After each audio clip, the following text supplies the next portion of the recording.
UP में कल होगी तीसरे चरण के उम्मीदवारों की परीक्षा। यूपी चुनाव के तीसरे चरण में कल 16 जिलों की 59 सीटों पर होगा मतदान। कई दिग्गजों की साख दांव पर, लेकिन करहल सीट पर सभी की निगाहें। करहल से अखिलेश यादव खुद चुनाव लड़ रहे हैं। करहल में बीजेपी के एसपी सिंह बघेल से अखिलेश की सीधी टक्कर है। केंद्रीय मंत्री अनुराग ठाकुर ने आतंक के मुद्दे पर अखिलेश यादव को घेरा, कहा लाल टोपी रेड अलर्ट है, ये समाजवादी नहीं समाज विरोधी हैं। सपा तुष्टीकरण की राजनीति करती है और सपा के मुंह में राम बगल में आतंकी हैं, क्योंकि अखिलेश ने आतंकियों के खिलाफ चल रहे केसेस वापस लिए थे। अनुराग ठाकुर ने अखिलेश पर हमला बोला, कहा अहमदाबाद सीरियल ब्लास्ट के दोषी का कनेक्शन सपा नेताओं से है। फिर भी अखिलेश यादव ने चुप्पी नहीं तोड़ी। ये चुप्पी एक बार फिर आतंकियों के संरक्षण की तरफ उंगली उठाती है, क्योंकि आतंकी और सपाई भाई भाई हैं। अखिलेश यादव ने बीजेपी पर पलटवार करते हुए कहा, हम मुद्दों की बात करते हैं, बीजेपी झूठ बोलने वाली पार्टी है। सीएम योगी आदित्यनाथ कुछ नहीं जानते। यूपी का चुनाव किसानों के हक का चुनाव है, नौजवानों की नौकरी रोजगार का सवाल है। आज महंगाई कम कैसे होगी, यूपी आगे बढ़ता हुआ कैसे दिखाई दे, इन सवालों पर चुनाव हो रहा है। यूपी के बांदा में गरजे गृह मंत्री अमित शाह, कहा आतंकियों और देशद्रोहियों के खिलाफ जो कड़ा कदम बीजेपी उठा सकती है, क्या सपाई लोग आपको सुरक्षा दे पाएंगे। अमित शाह बोले, पीएम मोदी ने कश्मीर से धारा 370 को हटाया। बुंदेलखंड के जल संकट के लिए अखिलेश ने क्या किया।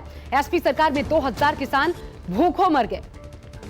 लखीमपुर खीरी में अखिलेश यादव ने बीजेपी पर जमकर हमला बोला, कहा गर्मी निकालने वालों की इस बार जनता भाप निकाल देगी। बाबा 2 चरण में हार चुके हैं, अब भी नहीं मान रही। लखीमपुर कांड का कोई दोषी है तो मंत्री पुत्र है और बीजेपी की सरकार, इसलिए उसे जमानत मिल गई, लेकिन जल्द सरकार बदलने वाली है। जनता की अदालत में अभी जमानत नहीं मिली है।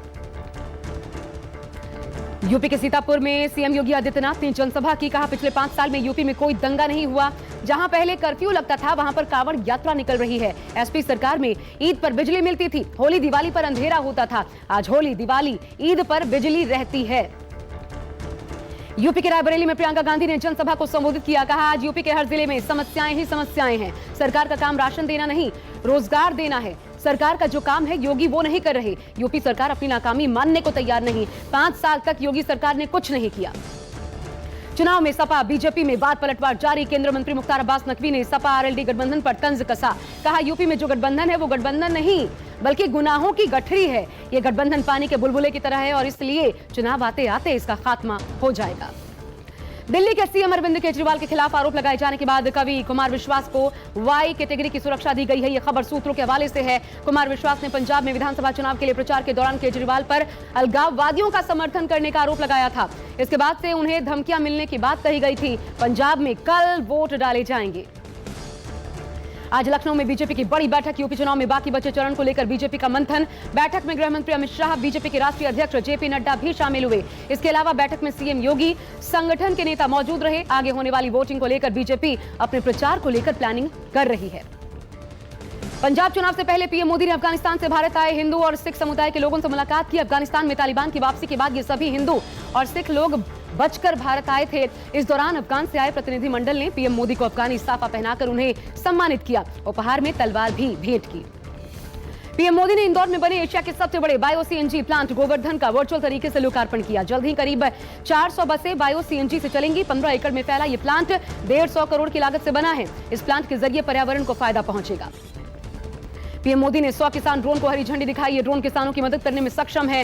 ड्रोन प्रधानमंत्री मोदी ने किसान ड्रोन का उद्घाटन करते हुए कहा, आधुनिक कृषि सुविधाओं की दिशा में ये एक नया अध्याय है। देश के अलग अलग कस्बों में खेतों में कीटनाशकों का छिड़काव करेंगे ये ड्रोन।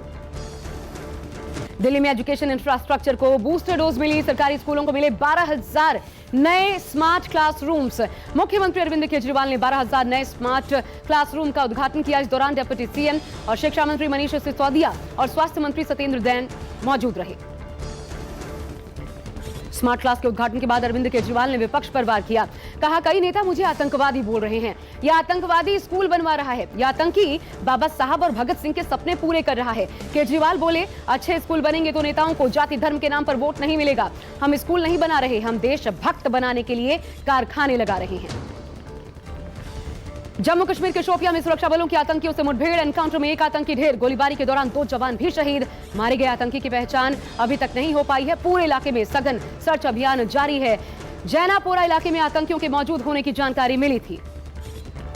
यूपी में कोरोना के मरीजों की संख्या में कमी को देखते हुए नाइट कर्फ्यू खत्म कर दिया गया है। देश में भी कोरोना संक्रमण का ग्राफ नीचे आया है। इसी कड़ी में यूपी सरकार ने कोरोना मामलों को देखते हुए राज्यों ने पूरी तरीके से नाइट कर्फ्यू पर रोक लगाने का फैसला लिया है। इसमें यूपी भी शामिल है।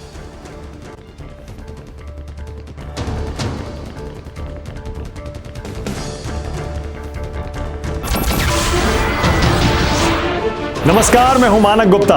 अगर आपको हमारा ये वीडियो पसंद आया हो तो इसे लाइक और शेयर जरूर करें और हां, हमें सब्सक्राइब और फॉलो करना ना भूलें ताकि आप देश और दुनिया की कोई खबर मिस ना करें। तो जुड़े रहिए हमारे साथ और देखते रहिए न्यूज़ 24।